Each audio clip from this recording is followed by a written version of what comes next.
नमस्कार मंडळी. कालवे म्हटलं की सगळ्यांच्या तोंडाला पाणी सुटतं ना, कारण त्यात काटा नाही आणि घरातले सगळेच आवडीने खातात. आज मी तुम्हाला एकदम खास पद्धतीने कालवे फ्राय आणि झणझणीत कालवण दोन्ही करून दाखवणार आहे. तुम्ही कालवे फ्राय करून खा किंवा झणझणीत कालवण बनवून खा, दोन्हीची चव एकदम जबरदस्त लागते आणि तुम्ही एकदम माझ्या पद्धतीने कुरकुरीत कालवे फ्राय केलात ना, ते इतकं चवीला भारी लागेल ना, की तुम्ही एकदा खाल्ले की पुन्हा पुन्हा तुम्हाला खावंसं वाटेल. आणि सगळ्यात खास म्हणजे एकाच व्हिडिओमध्ये 2 रेसिपी आणि तेही एकदम घरगुती पद्धतीने, म्हणून व्हिडिओ शेवटपर्यंत नक्की बघा. तुमचं स्वागत आहे आपल्या स्वयंपाकघरात. आणि इथे मी कालवे घेऊन आलेली आहे, ते प्लेटमध्ये काढून घेते. हो, तुम्हाला पण दाखवते कालवे मी कसे घेऊन आली आहे. तर इथे हे साफ केलेले कालवे मी घेऊन आलेली आहे.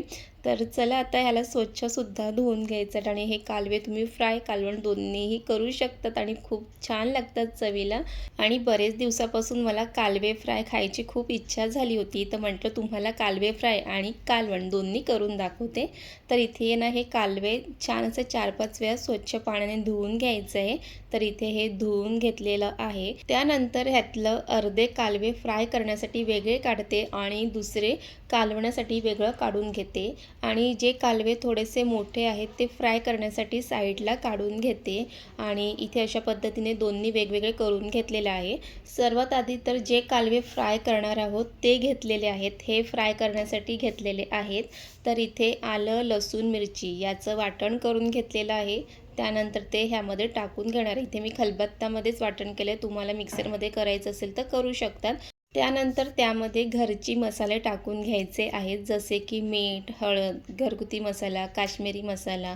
आणि घरगुती मसाला टाकताना हे लक्षात ठेवायचं की वाटणामध्ये सुद्धा मिरची घातलेली आहे आणि ज्याप्रमाणे तिखट पाहिजे त्याप्रमाणे त्यामध्ये लाल तिखटचा वापर करू शकतात. आणि त्यानंतर ह्यामध्ये लिंबाचा रससुद्धा घालायचा. आणि कधीही कालवे फ्राय करणार असेल ना, त्यामध्ये लिंबाचा रस हा घालायचाच आहे. जर लिंबाचा रस नसेल तर कोकम आगळसुद्धा घालू शकतात किंवा चिंचेचं आंबट थोडंसं त्यामध्ये घालू शकतात, पण काहीतरी आंबट नक्कीच घाला. आणि इथे आंबट घातल्यामुळे कालवे फ्राय खाताना खूप छान चव येते. त्यानंतर कालवेला वाटण आणि मसाल्यामध्ये छान मिक्स करून घ्या. आता हे मॅरिनेट करण्यासाठी बाजूला ठेवून द्यायचे. त्यानंतर कालवण बनवायला सुरुवात करूया. इथे कालवण बनवण्यासाठी लागणारे साहित्य: कांदा, टोमॅटो, बटाटा, आलं, लसूण, मिरची याचं वाटण आणि शेंगासुद्धा ह्यामध्ये घालणार आहे आणि कोथिंबीर, इतकं हे साहित्य घेतलेलं आहे.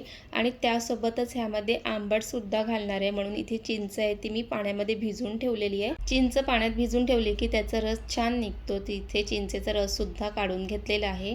आणि इथे कालवणासाठी जे लागणारे साहित्य ते सगळं इथे तयार आहे.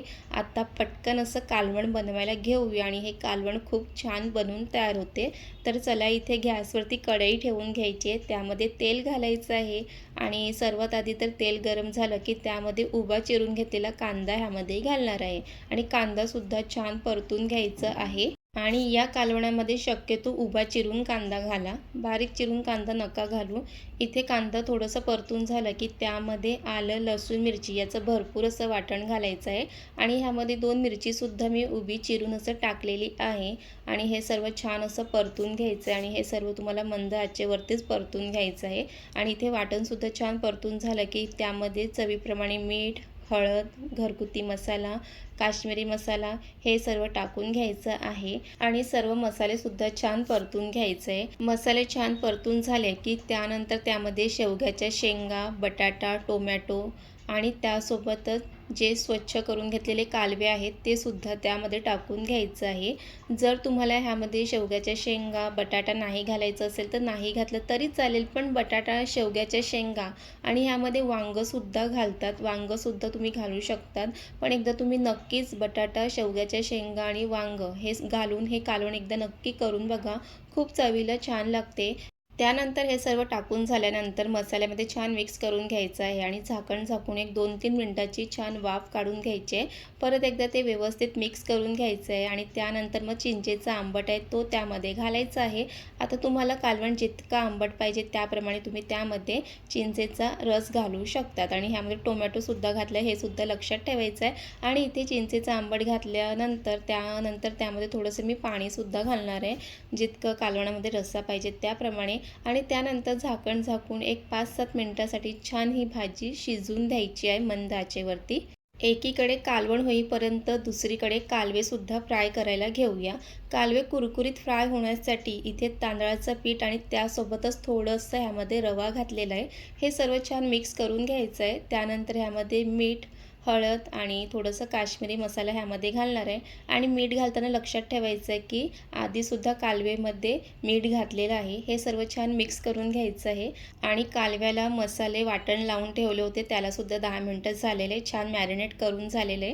त्यानंतर गॅसवरती तवा ठेवून घेते आणि त्यामध्ये तेल घालते. तेलसुद्धा व्यवस्थित गरम झालं पाहिजे. आणि त्यानंतर तेल व्यवस्थित गरम झालं की मग एक एक कालवे घेऊन रवा आणि तांदळाच्या पिठामध्ये छान कालवे मिक्स करून घ्यायचं आहे आणि दाबून असं त्याला हे तांदळाचं पीठ आणि रवा लावून घ्यायचं आहे, म्हणजे तेलामध्ये हे निघत नाही. तर इथे तुम्ही पाहू शकतात. आणि त्यानंतर मग एक एक करून तेलामध्ये छान असे सर्व कालवे टाकून घेणार आहे. आणि तुम्ही आतापर्यंत आपल्या चॅनलला सबस्क्राईब केलं नसेल तर सबस्क्राईब करून घ्या, कारण तुम्हाला छान छान रेसिपीसोबतच ब्लॉगसुद्धा या चॅनलवरती पाहायला मिळेल. तर इथे अशाच पद्धतीने सर्व कालवे मी तेलामध्ये टाकून घेतलेले आहे आणि इथे एका बाजूला कालवणसुद्धा बनायला सुरुवात झालेली आहे.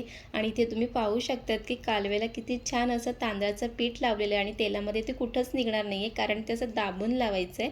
तर चला इथे आता हे एकीकडे होईपर्यंत दुसरीकडे कालवण ठेवलं आहे, त्यालासुद्धा उघडून बघूया.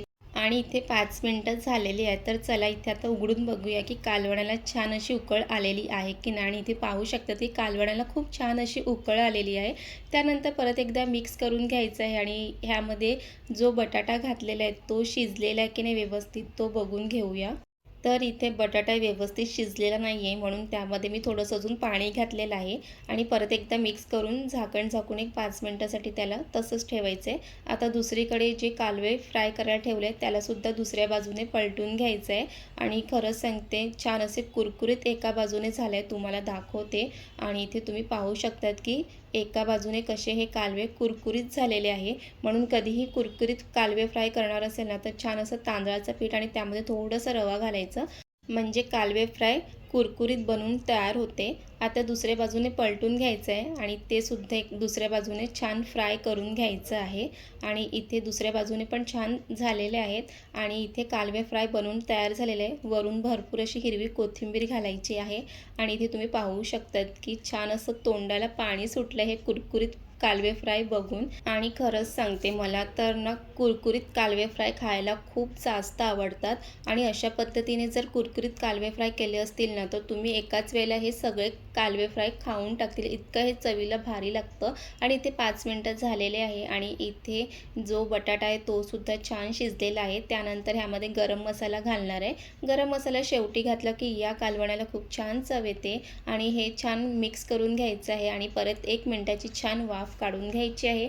आणि या कालवणामध्ये मी यावेळी खोबऱ्याचं वाटण घातलं नाही आहे. जर तुम्हाला कालवणामध्ये खोबऱ्याचं वाटण घालायचं असेल तर थोडंसं घालू शकतात, कारण यावेळी मी बिना वाटणाचं हे कालवण बनवलेलं आहे. आणि तुम्हाला अजून दुसऱ्या पद्धतीने जर कालव्याची रेसिपी बघायची असेल तर आपल्या चॅनलवर आहे, तिथे जाऊन तुम्ही बघू शकतात. आणि इथे कालव्याचं कालवण बनवून तयार झालेलं आहे. आणि त्यानंतर मी इथे भरपूर अशी हिरवी कोथिंबीर घालायचं आहे. आणि तुम्ही इथे पाहू शकतात की खरंच हे कालवण खूप चवीला भारी बनवून झालेलं आहे. आणि ह्यामध्ये शेंगा टाकले, ते खाताना खूप चवीला भारी लागतं, म्हणून शेवग्याच्या शेंगा नक्कीच घाला. तर चला इथे आता एका प्लेटमध्ये काढून घेऊया. आणि झटपट असं कालवे फ्राय आणि कालव्याचं कालवण हे दोन्ही बनवून तयार झालेले आहे. खूप सोपी रेसिपी आहे आणि तुम्ही एकदा नक्की या पद्धतीने दोन्ही रेसिपी करून बघा. चला इथे तुम्हाला मी कालवे खाऊन सांगते कसं झालं आहे. वाह! खरंच खूप चवीला भारी झालं आहे. खूप असे कुरकुरीत झालं आहे, चवीला ते एकदमच भारी झालं आहे. आणि मला असं वाटते की मी एकाच वेळेला हे सगळे बसून ना खात राहू, इतकं हे चवीला भारी झालं आहे. तर तुम्हीसुद्धा एकदा नक्की ट्राय करा. आणि त्यानंतर इथे कालवणसुद्धा कसं झालं आहे बनवून हे सुद्धा बघायला पाहिजे. चला इथे मी कालवणातलं कालवं खाऊन बघते की कालवणातलं कालवण कसं लागतं. खरंच हे पण खूप छान लागतं. आणि त्यासोबतच त्याचा रस्सासुद्धा पिऊन बघते. आणि रस्सा तर खरंच सांगते, इतकं झणझणीत आणि चवीला भारी झालं आहे ना. तुम्हीसुद्धा नक्की या पद्धतीने कालवं फ्राय आणि कालवण दोन्ही रेसिपी नक्की ट्राय करा. आणि तुम्हाला आजची रेसिपी आवडली असेल तर लाईक करा, कमेंट करा, शेअर करा. आणि अशा घरगुती रेसिपीसाठी आपल्या चॅनलला नक्कीच सबस्क्राईब करा. चला मग पुन्हा भेटूया. बाय.